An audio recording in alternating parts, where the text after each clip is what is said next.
গভীর রাতে হঠাৎ করে জনপ্রিয় কন্টেন্ট ক্রিয়েটর জান্নাত তোহাকে কেন গ্রেপ্তার করলো পুলিশ প্রশাসন, কি বলছে তারা এবং তাদের গ্রেপ্তার নিয়ে সাধারণ দর্শকরা কি বলছে সবকিছু জানতে পারবেন আজকের এই ভিডিওতে। তাই ভিডিওতে একটা লাইক দিয়ে ভিডিওটি শেষ পর্যন্ত দেখার অনুরোধ রইল।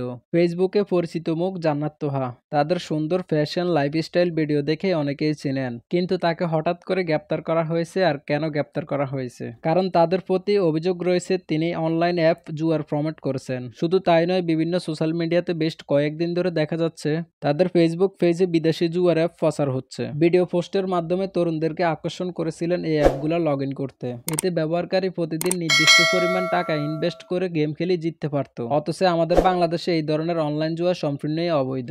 এদিকে সম্প্রতি রাজধানী একটি এলাকা থেকে জান্নাত তোহাকে পুলিশ গ্রেপ্তার করে। তাদের সাথে থাকা মোবাইল, ল্যাপটপ আর এগুলি থেকে পুলিশ ওই জুয়ার অ্যাপসের নানান তথ্য পেল। জানা গেছে প্রতি ভিডিওতে মোটা অঙ্কের টাকা নিত ওই অ্যাপ কোম্পানির কাছ থেকে তারা। অন্যদিকে বিভিন্ন প্ল্যাটফর্মে দেখা যাচ্ছে জান্নাত তোহা নাকি না বুঝে এই কাজটি করে ফেলছে তারা। আবার অনেকে বলেছে এই ধরনের ভুল একজন সেলিব্রিটি হয়ে সত্যি ক্ষমারও যোগ্য, কারণ এদেরকে কোটি কোটি মানুষ ফলো করে তাদের কাছ থেকে ভালো কিছু শিখার জন্য। অথচ এরা অনলাইনে অবৈধ কাজ প্রচার করে, আর এতে বিভিন্ন শ্রেণীর মানুষ বিপদের সম্মুখীনও হতে পারে। প্রিয় দর্শক, আজকের ভিডিওটি এতটুকু পর্যন্তই। সম্পূর্ণ ভিডিওটি দেখে আপনার মূল্যবান মতামত কমেন্ট করে জানাবেন কমেন্ট বক্সে। আর হ্যাঁ, ভিডিওটি যদি ভালো লেগে থাকে অবশ্যই ভিডিওতে একটা লাইক করে দিবেন। আর আপনি যদি আমাদের এই চ্যানেলে নতুন দর্শক হয়ে থাকেন তাহলে অবশ্যই চ্যানেলটি সাবস্ক্রাইব করে রাখবেন। আর যদি অলরেডি আগে থেকে সাবস্ক্রাইব করে রেখে দিয়ে থাকেন তাহলে আপনাকে অসংখ্য ধন্যবাদ। ভালো থাকবেন।